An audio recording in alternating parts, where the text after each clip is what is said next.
नमस्कार साथियों। मौसम बदल रहा है, बसंत ऋतु आ गई है और आप देख रहे हो कि पौधों में, प्रकृति में किस तरह से बदलाव आ रहा है। नए नए कोपले निकल रहे हैं, नए नए पत्ते निकल रहे हैं, पौधों की शाखाएं अपना रूप बदल रही हैं, अपनी छाल को बदल रही हैं।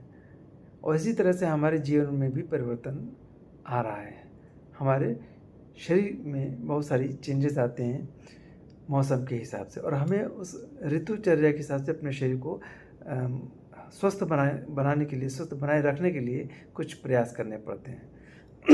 माफ़ करना साथियों, सर्दी के मौसम में जो कफ हमारे शरीर में एक्यूमुलेट था, जमा हुआ था, अब वो गर्मी का मौसम जैसे जैसे आ रहा है, आप देख रहे हैं कि सूर्य तप रहा है, तो जैसे जैसे गर्मी बढ़ रही है उस तरह से वो कफ हमारे शरीर से मेल्ट हो रहा है। हमारे शरीर में संचय हुए जल के साथ में वो म्यूकस के रूप में बदल रहा है और हमारे फेफड़ों, हमारे नाक में, ये जगह जगह पे ये एक्यूमुलेट होता है। तो इसको हमें शरीर से निकालना होता है, और कफ को हमें इस मौसम में, बसंत के मौसम में कफ को हमें कंट्रोल करना होता है, कफ का शमन करना होता है, क्योंकि कफ बहुत ज़्यादा मात्रा में बढ़ता है। तो इसके लिए हमें क्या करना पड़ता है कि गर्मी इसमें दो तीन चीज़ें फैक्टर करती हैं कि एक तो जो कफ हमारा बढ़ा होता है वो धीरे धीरे मेल्ट हो रहा होता है। दूसरा, हमारे मौसम में बदलाव के कारण जो परागकण हवा में उड़ते हैं, जैसे नए नए पौधे, नए नए पत्तियाँ, नए नए कोपले निकल रहे हैं, तो उसी तरह से पौधों में परागण होता है। तो उससे जो परागकण वायु में व्याप्त होते हैं वो हमारे शरीर में, हमारी नाक के जरिए, हमारे मुंह के जरिए शरीर के अंदर जाते हैं, और वो उसकी वजह से भी हमारे शरीर में जिसको हम बोलते हैं कि एलर्जिक इन्फेक्शन होने का खतरा रहता है। तो ये सभी मौसम के बदलाव के कारण होते हैं। तो हमें इस समय थोड़ा सा सावधानी से रहना पड़ेगा। इसके लिए क्या करना है कि सबसे पहले तो आपको अपनी किचन में ध्यान देना पड़ेगा कि आपकी किचन में बहुत सारी चीज़ें ऐसी हैं जो इस मौसम में आपको मदद कर सकती हैं।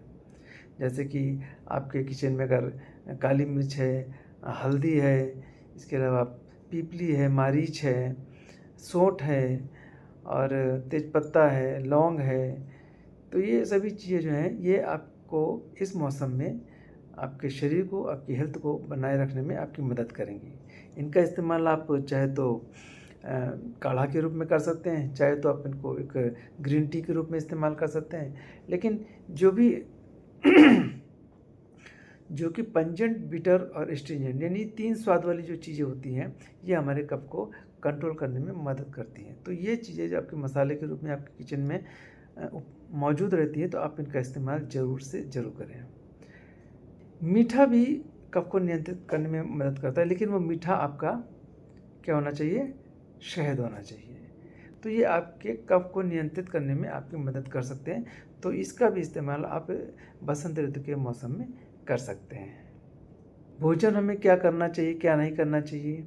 अगर उस दृष्टि से देखें तो जो भोजन तिक्त होता है, जो कटु होता है, वो भोजन हमको करना चाहिए, क्योंकि वो कफ को नियंत्रित करता है।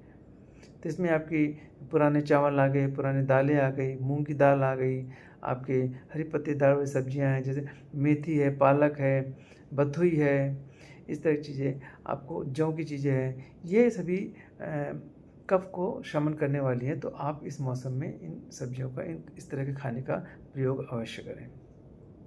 जो चीज़ें कफ को बढ़ाने वाली हैं, जैसे कि दही है, घी है, जितनी भी तैलीय चीज़ें हैं, जितनी तली बादी चीज़ें हैं, कोल्ड ड्रिंक्स हैं, ठंडी चीज़ें हैं, ठंडी पदार्थ हैं, आइसक्रीम्स हैं, ये सभी कफ को बढ़ाने वाली हैं। तो ये आपको इस मौसम में इनका त्याग करना पड़ेगा। ये इस मौसम में आप इसका इस्तेमाल ना करें।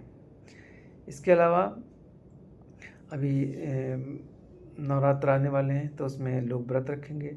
तो व्रत मतलब हम इसको लंघन बोलते हैं आयुर्वेदिक दृष्टि से।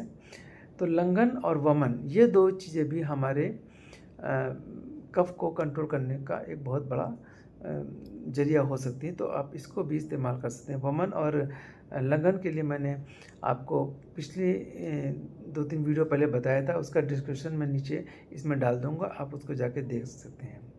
इसमें एक और चीज़ होती है कफ को संतुलित करने के लिए, कफ का शमन करने के लिए उसे होती है शिरोविरेचन। शिरोविरेचन मतलब कि नस से, यानी कि नाक में कुछ औषधि युक्त तेलों को इस्तेमाल कर सकते हैं।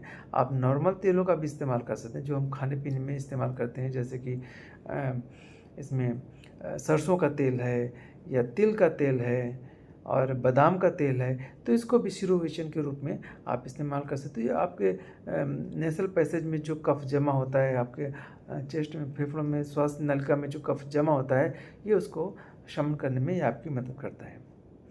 एक और चीज़ जो अक्सर हम होली पे करते हैं, मसाज यानी कि उपटन। उपटन का भी इस्तेमाल कर सकते हैं आप शरीर में।